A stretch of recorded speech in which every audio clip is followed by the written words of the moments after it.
જાણી ગયું નાથ. જો જાણી ગયું નાથ તો માત્ર પુનરાવર્તન નથી કરતા, કેવું જાણી ગયું નાથ એ એક પ્રકારનો પાછું જે સંવાદાત્મક ગીતમાં પણ સંવાદાત્મક જે આવે છે એને કારણે ગીતનો આખો માધુર્ય ચારુતા બહુ વધી જાય છે.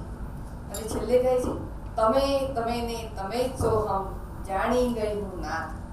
તમે જ નિંદર તમે જ અનિંદર જાણી ગયું નાથ, કેવું જાણી ગયું નાથ. જેવી સાહિત્યદાસ એવી રીતે દેશદાસ એમનામાંથી સાનિધ્યના પુષ્કળ કાવ્યોમાં એક વખત ગુજરાત ભારત સરકારે કર્યા છે. ગુજરાત સરકારે મને બહુ નાની યાદ હતી, પણ પ્રવાસ ગોઠવ્યો હતો સાહિત્યકારોનો. જુઓ એક એવી એ વખતે આ પુસ્તક મેળો અત્યારે આપણે થઈ રહ્યો છે ત્યારે એ વખતે, અને આખી સ્પેશિયલ ટ્રેનમાં આખા ભારતના બધા જ ખાસ ખાસ પ્રદેશોમાં જગ્યાઓમાં ખાસ કરીને બાફરાનગર ડેમ બધું જુદા જુદા એવા જે થતા તેમાં એના ઉપર ઘણા જ કાવ્યો છે સાનિધ્યમાં. એમને એવી જ ગુજરાતનો ગૌરવ હતો, ભારતનો ગૌરવ હતો નહીં. આ બધા સ્થાનોને એ ભારતના નવા તીર્થ કહેવાના એમને સાનિધ્યમાં એ ઘણું જ મળે છે. ને કહે છે આ બહુ સુંદર છે સાનિધ્યનો. હું ભારતનો ગુજરાતી, અહો હું ભારતનો ગુજરાતી, ગૌરવ એ દિન રાત ઉછળતી, ભરભર આ મુજ છાતી, ભરભર આ મુજ છાતી. એટલે ભારતના ગુજરાતી તરીકે એમનામાં ગૌરવ ભારોભાર ભર્યો હતો, ખાસો ખાસ ભર્યો હતો. દેશદાસ સાહિત્યદાસ તો ખરી, પણ દેશદાસ પણ એમનામાં એવી જ હતી. તો મેં કીધું પ્રકાશની પહેલાનો હોય તો એમણે કહ્યું હતું. ને અંતર્ગતમાં અભિજ્ઞા એક કાવ્ય છે સુંદર, મૃત્યુ અંગેનો. અને મૃત્યુના કાવ્યનો શીર્ષક આપણી અભિજ્ઞા, જાણકારી, પરમ તત્વની સનાતન તત્વની જાણકારી, ઓળખ, એનું નામ અભિજ્ઞા અને મૃત્યુ.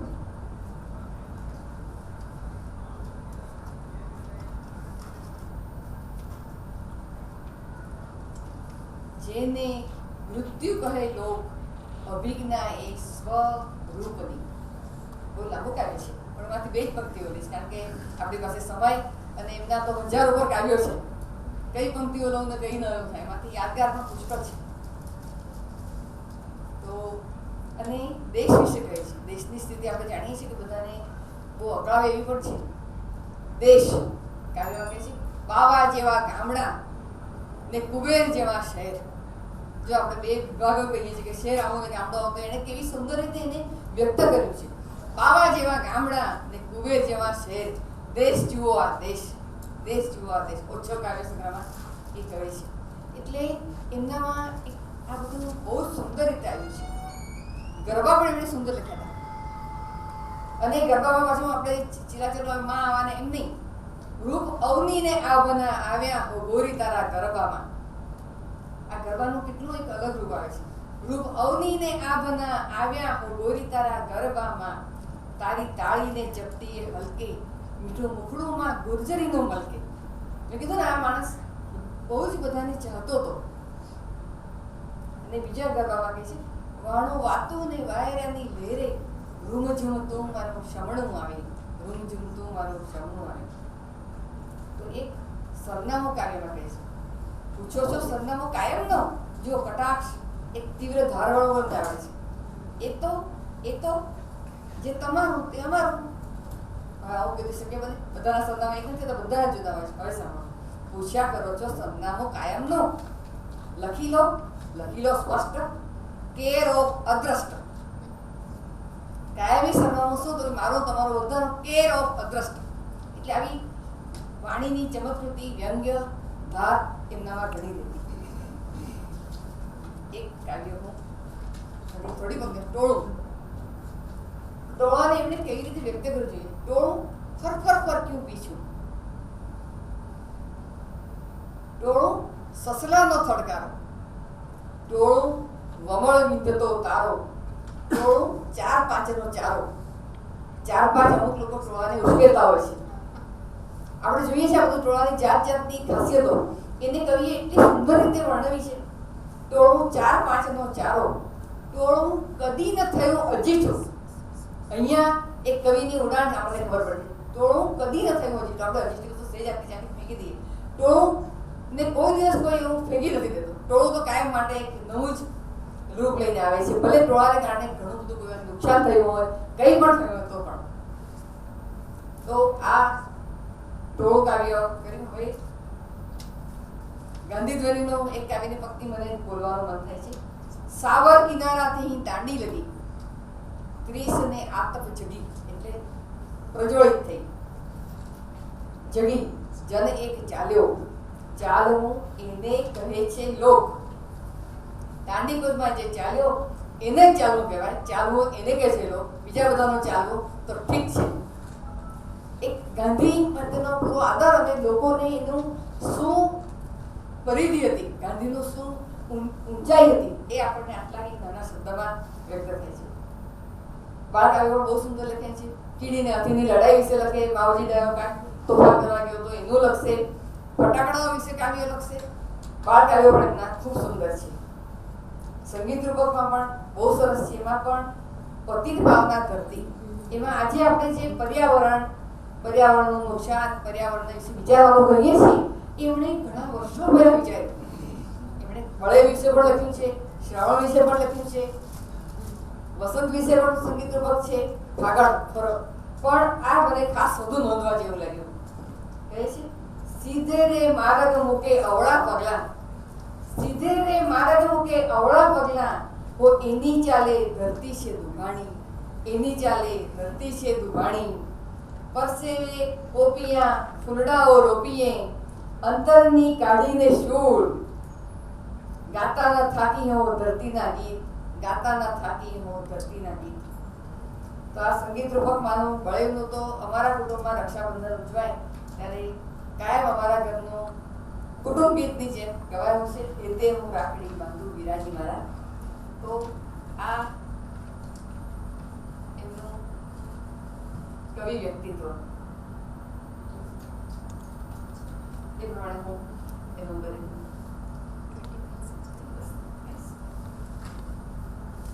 સિદ્ધબુદ્ધના કાવ્યો અને બે કાવ્યો મેં બહુ જ સુંદર, પણ એ સાથે બીજા બધા કાવ્યોમાં પણ એમની ઉડાણ ઘણી જ ઊંચી છે.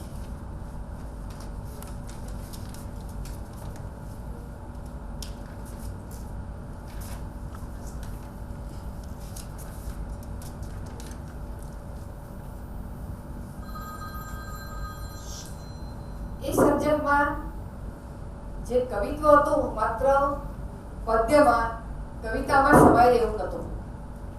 એમની બહુમુખી પ્રતિભા હતી. એમણે કવિતાનો અમુક સમય સુધી રહ્યો, પછી નવલકથાઓ લખી, વાર્તાઓ લખી, ગદ્ય સર્જક, ગદ્ય સ્વરૂપોમાં એક સર્જક તરીકે કેવી રીતે વ્યક્ત થયા છે. 3 નવલકથાઓ ચલ અચલ ભાગ 2 માં થઈ છે. પછી આપને છેડે એનો અનુવાદ પણ થયો છે હિન્દીમાં. અને ત્રીજી મેઘના, એ જનસત્તા લોકસત્તામાં હપ્તાવાર છપાતી છાવ હોય કે અગનને નામે એવી ભક્તિ છે. છાવ હોય કે અગન, જે નિરંતરમાં કાવ્ય છે નિરંતર, એમાં એક છાવ હોય કે અગન અમે બસ ગાયા કરીએ. તો છાવ હોય કે અગન એને નામે છપાતી. અને જ્યારે પુસ્તક રૂપે થઈ ત્યારે મેઘના એનું નામ એમણે રાખ્યું. નવલિકાઓ, નવલિકા સંગ્રહ, આલંબન, વાદળી ઝર્યા કરતી હતી, તાણેવાણી અને કણકણમાં અજવાળા. કણકણમાં અજવાળા એમના સાહિત્ય રસિક પત્ની જસદાઉદ સાથે એમણે સંયુક્ત રૂપે લખેલી છે. નાટકો એકાંકી, સુભષ્ય શીઘ્રમ, કિશોરોના નાટકો અને નવા નાટકો. આમ તો આ કવિમાં આત્મલક્ષી કવિતાનીમાં મુખ્ય આવતો હશે, પણ ક્યારેય પોતાની અંગત વાત કોઈ પ્રસ્તાવનામાં કે મહેનત કરતા એક સુભષ્ય શીઘ્રમમાં એમણે લખ્યું છે કે મારી જીવનના આ સાલના એકદમ કપરા ઉનાળાના 3 અઠવાડિયામાં 8 એકાંકીઓ લખ્યા અને બધા હળવા. એક સર્જક કઈ રીતે પોતાની એક તીવ્ર તાણ બધી સમયની, કદાચ અમારો એક ભાઈ હતો અને દિનચર્યા હતો બહુ ગંભીર હતો એ સમય હતો કદાચ, અને એ પછી ધીમે ધીમે સાજા થયા. તો એ સમયમાં 8 એકાંકીઓને બધા લગભગ હળવા. તો એ સર્જકે પોતાના જીવનની ખૂબ જ તીવ્ર તાણવાળી પડવાથી સર્જક તરીકે એનું બળ મેળવી લીધું. એ રીતે માત્ર એનો ઉલ્લેખ કરું છું, કારણ કે બીજી કોઈ પ્રસ્તાવનામાં ક્યારેય અંગત ઉલ્લેખ આવતો નથી અને અમે પણ ઘણા નાના તે વખતે. ચલ અચલ ત્રણેય નવલકથાઓ એક કુટુંબ માંગલ્યના ભારોભાર વાતાવરણથી ભરેલી છે. અને નવલકથાઓ આમે આપણે જાણીએ છીએ કવિતા તો અમુક સમયે લખાય અને એમાં કથન બહુ ઓછું આવે, ભાવ વધારે આવે, અને ભાવ અને એની સાથેની અનુભૂતિ, વિચારો, ઊંડાણ. જ્યારે કથાત્મક છે તો વાર્તાઓનું છે, આપણું જીવાતું જીવન, એની સામાન્યતા, એની દૈનંદિની એમાં આવ્યા વગર ચાલે જ નહીં. એને રાખીને જ લેખકે લખવાનું છે. એટલે એની પાસે જીવનના ઘણા બધા પાસાઓને સ્પર્શવાની તક છે. એ સાથે એ પાસાઓની સામાન્ય પણ એમાં અટવાઈ જવાનું પણ સૌથી મોટું ભયસ્થાન છે. ઘણા બધા જાણીતા નવલકથાકારોની નવલકથાઓ પણ શરૂઆતમાં એક બધું રસિક લાગે, આકર્ષે, પણ વર્ષોના વર્ષોમાં પાત્રોના નામ બદલાય, સ્થળોના નામ બદલાય, થોડીક હોટલોના નામ બદલાય, થોડા સભાઓના નામ બદલાય, પણ એક સરખી મળતી આવતી એવી નવલકથા લોકપ્રિય થતા હોય છે. પણ એનાથી વિશેષ એ સાધી નથી શકાતો. તો ચલ અચલમાં કુટુંબ માંગલ્ય છે, 3 પેઢીમાં વિસ્તરેલી એ કથા છે, અને એના બધા વ્યક્તિઓ જાત જાતના અનુભવોમાંથી પસાર થાય છે. એમાં ઘણું બધું નવા જમાનાની લહેરો આવકારે છે, છતાં પણ એનો મુખ્ય પિંડ કુટુંબ પ્રેમ, કુટુંબ આકર્ષણ છે. એમાં પાત્રો અને એના જે વર્ણનો આવે છે, ચરિત્ર પાત્રોના વર્ણનો અને અમુક બનાવોના વર્ણનો, વાતાવરણનું વર્ણન, જે શાસ્ત્રીય સંગીતનું આકર્ષણ, એનો જે શોખ, એની જે માણતું હોય કોઈ વ્યક્તિ એકાંતમાં એનું એ જે વર્ણન કરે છે, એ આપણે પણ ખુશ થઈ જઈએ વાંચીને. એવી રીતે પાત્રો, વાતાવરણ જે ઊભું કરવાનું. પારસી કન્યાના પ્રેમમાં ઘરકુટુંબનો દીકરો કરે છે, બધા સ્વીકારે છે આપણે, અને પછી એ આગલી રાતે ગાંધીજીનું હત્યા થાય છે. બધું બહુ ગમગીનું છે, ગાંધીજીને ચાહનારું કુટુંબ.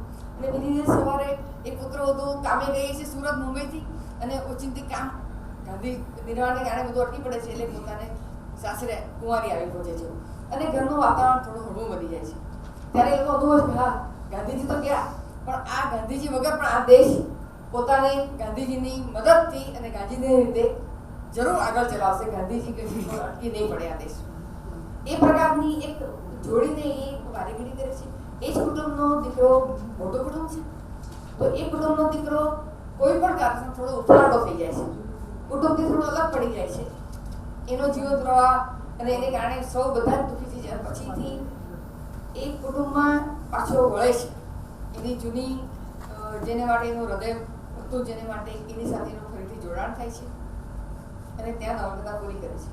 ત્યારે એ નવલકથા પૂરી કરે છે ત્યારે એ અંતમાં ખૂબ સુંદર થઈ છે.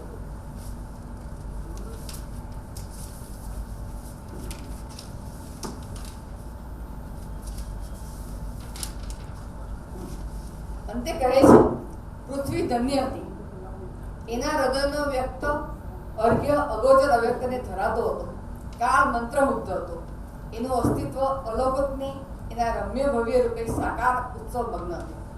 તો જીવનમાં ઘણું બધું ચલ છે, સફળ હોય છે, ઊંચું નીચું થતું હોય છે, પણ એક અચલ તત્વ એવું છે કે ફરીથી જીવનને સ્તંભ ઉપર લાવી શકે છે કે જો વ્યક્તિમાં કૌવત હોય તો. એ શ્રદ્ધા અને એ પ્રકારની નવલકથા ખૂબ જ એમની લોકપ્રિય થઈ હતી.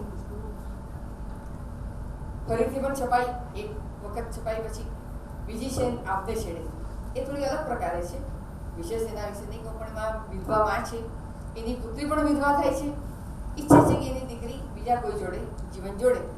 આજે 25 વર્ષ પહેલા ગુજરી ગયા, એટલે લગભગ 30, 35, 40 વર્ષ પહેલાના ગાળામાં લખાયેલી આ બધી કૃતિઓ છે. એટલે એનું વાતાવરણ એ સમયનું હોવાનો બહુ એનાથી બીજું કંઈ હોઈ ન શકે. અને પણ એ જ એમની દીકરી છે, એ કામ કરતા કરતા જેના પરિચયમાં આવે છે એના પ્રેમમાં પડે છે, પરિણીત છે, અને 2 સંતાનો છે. સ્વાભાવિક છે, માં સ્વીકારી ન શકે. અને દીકરી પોતે વ્યક્તિ પોતે પણ અચકાટ અનુભવે, પણ નથી મન ખેંચી શકતી અને નથી મન પરોવી શકતી. એમ કરતાં એ વ્યક્તિને અકસ્માત થાય છે ત્યારે એની પત્ની જ અનુભવે છે કે આમને આ બીજી વ્યક્તિ માટે ખૂબ જ પ્રેમ છે, તો અમે બધા સાથે સહજીવન ગાળશું. અને એ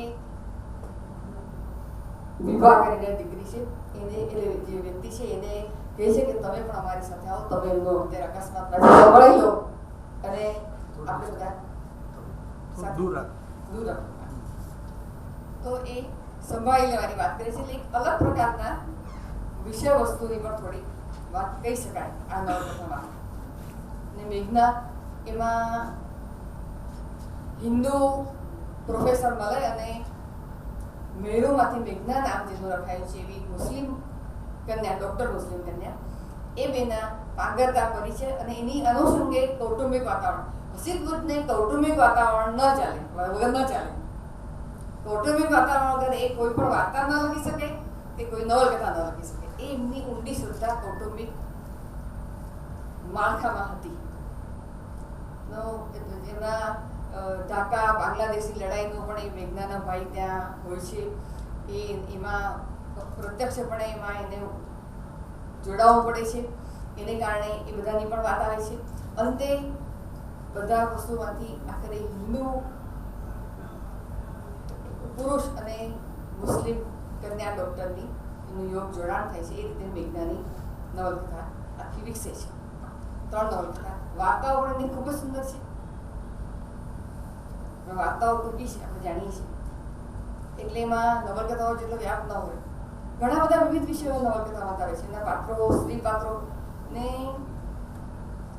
ગુલાબદાસ ઢોકરે કહ્યું હતું કે હસીદબુદ્ધની વાર્તાઓમાં સ્ત્રીના ઊંડા મનની અવળચંડાઈ પણ બહાર આવે છે, એવું ગુલાબદાસ ઢોકરે કહ્યું હતું. એટલે એ જાત જાતની રીતે હસીદબુદ્ધ પોતાના પાત્રોને વિકસાવે છે. સ્ત્રીના મનના ભાવ અંદર ઊંડાણમાંથી જોઈને આવ્યા છે અને જાણે પોતે એને પૂરેપૂરી ઓળખે છે એવી રીતે વ્યક્ત કરે છે. એવું ઘણા બધા એમના વિશે કહ્યું છે. ગુલાબદાસ ઢોકરે પણ ખાસું કહ્યું છે. એક એમની નવલ વાર્તા, બધી વાર્તાઓ તો હું પાસે નહીં કહું કારણ ઘણી બધી લખી છે. એક જ વાર્તા વિશે કહીશ. પહેલી અંજલિ. ઉછળતી કન્યા સુહાવણી હોય, એને કોઈ વખાણ કરે ગમે, અને એમાં પણ જે લોકો ખૂબ આદરથી અને છતાં પણ એક રૂપની સ્વીકાર સાથે કરે એ છોકરીને પણ ગમતો હોય છે. એ આપણે જાણીએ તો એ છોકરી પરણી ગઈ છે અને સંતાન છે અને પતિને ખૂબ ચાહે છે, ખૂબ જ ઊંડાણમાં આવે છે, છતાં પણ એ રાતે, ચાંદની રાતે એને રાતમાં બેસીને પોતાના પ્રોફેસરે, ગુરુએ, જે શિક્ષકે, પ્રોફેસર નહીં, શિક્ષકે એક જે પૂરેપૂરા આદર અને એક વાત્સલ્ય પણ સાથે જે તમને તો હું રૂપ કહીશ એમ કહેલું, એને ત્યારે યાદ આવે છે. અને પાછું એમણે એમાં એવી રચના કરી છે કે રાતના બેઠી હોય છે ત્યારે હસીદબુદ્ધ એના હાથમાં કલમ પકડાવી જાય છે અને એ ડાયરી લખે છે. એ હસીદબુદ્ધ જાણે કે એને પ્રેરી રહ્યા છે એવી વાર્તાની રચના એમણે કરી છે. એટલે આ પ્રકારે વાર્તાની વિવિધ રચનાઓ એમનામાં છે. અને આ થોડો વિશિષ્ટ કહેવાય એવું વસ્તુ, વિષય, એવી રીતે પણ એમણે બીજી બધી નવલકથામાં પણ લીધું છે. ઘણી સાદી ઘટના જેવી પણ છે. વાર્તાઓ કંઈ બધી જ કંઈ ઊંચી થઈ શકે એવું ન બને અને બધાને વાંચવી ઘણી ગમે એટલું પણ ઘણું એવું થાય. અને નાટકો એમના ઘણા હળવા છે. નટશૂન્ય નાટકો અને નટીશૂન્ય નાટકો એવા 2 પ્રકારના પણ લખ્યા છે અને મિશ્ર પણ લખ્યા છે. અને એમનામાં એક પ્રકારનો કટાક્ષ, હળવાશ, વિનોદ હતો. એ નાટકોમાં, એકાંકીઓમાં ખૂબ જ સારી રીતે પ્રગટ થયો છે. ઘણા નાટકો લખ્યા છે. કૌટુંબિક વાતાવરણ તો ન હોય એવું બને જ નહીં. સુભોચ્ચ શીઘ્રમ જે નાટકનું નામ છે સંગ્રહ, એમાં પણ એવું છે, બીજા બધામાં પણ છે. અને એમનો એક ખાસ વિવાહના વિશે બહુ જ પ્રેમ એમને હતો. એ વારે ઘડીએ પ્રગટ પણ થાય છે એમના બધામાં છે, એમ નાટકમાં પણ એક ફાલ્ગુની મેરેડ એ સુંદર છે. એક કુટુંબમાં એક તાર આવે છે કે Falguni married, bless the couple, અને રહસ્ય થાય છે કુટુંબમાં. અને દાદી ઉપર આવ્યો છે, દાદી બહાર ગયા છે. આ શું છે તો છે આખરે ખબર પડે છે કે એમના દીકરી જમાઈને ત્યાં મુંબઈ ગયા હતા. એ જમાઈ લેખક હોય છે અને લખતા હોય છે ત્યારે ફાલ્ગુનીના લગ્ન અંગેનું વિષય વસ્તુ ચર્ચાઈ રહ્યું છે. એટલે પેલા અહીંયા આવવાના થયા છે ત્યારે જમાઈને કહી જાય છે કે ફાલ્ગુની પરણે ત્યારે મને તાર કરીને કેવડાવજો, અને એને માટે તાર આવે છે. એટલે આવું એક રમ્ય, રમતિયાળ વિષય વસ્તુ એમણે લીધું હતું. ફિઝિયો એલર્જી એવા પણ બધા લીધેલા છે. આ થયું વાર્તા સ્વરૂપ, કથનાત્મક સ્વરૂપ સર્જનોની એમની સર્જન યાત્રા, સર્જન કાળ. આગળ જાઉં વિવેચન કે બધામાં એનું તો સ્વભાવ છે સર્જનાત્મક નથી, કલ્પનાત્મક નથી. એટલે મારે એ ને માપમાં લેવા છે. પણ એ પહેલા હું એમના કવિત્વના પાસા અને ગદ્યના કથનાત્મક વાર્તા સ્વરૂપે પાસાની થોડી તુલના કરવાનું પસંદ કરીશ. દીકરી તરીકે પણ હવે 25 વર્ષ થઈ ગયા અને એમણે પણ મને નિરપેક્ષ રીતે શીખવાડ્યું હતું. વિષ્ણુપ્રસાદ ત્રિવેદી એમ કહેતા કે કવિતામાં ઓબ્જેક્ટિવિટી, વસ્તુલક્ષિતા, કે એક પ્રકારનું કવિતામાં તો એમ કે આપણે આત્મલક્ષિતા હોય, પોતાની અમુક અંદરની લાગણીઓની વાતો આ હોય, પણ એમાંથી પર થઈને, એનાથી ઉપર થઈને, ઉફરા થઈને કવિતા જ્યારે રચાય ત્યારે કવિતા વધુ ઊંચી કવિતા બને છે. એવી જ રીતે ગદ્યમાં જ્યારે સબ્જેક્ટિવિટી, ભાવની ઊંડાણ, ભાવનું ઘનતા, જેવી રીતે ઊંચું આકાશ છે એવી રીતે આપણું ઊંડું પેટાળ પણ છે. તો નવલકથા, કથાત્મક સ્વરૂપ, વાર્તામાં ઊંચાઈ અને ઊંડાણ બંને જ્યારે સધાય છે ત્યારે નવલકથા, નાટક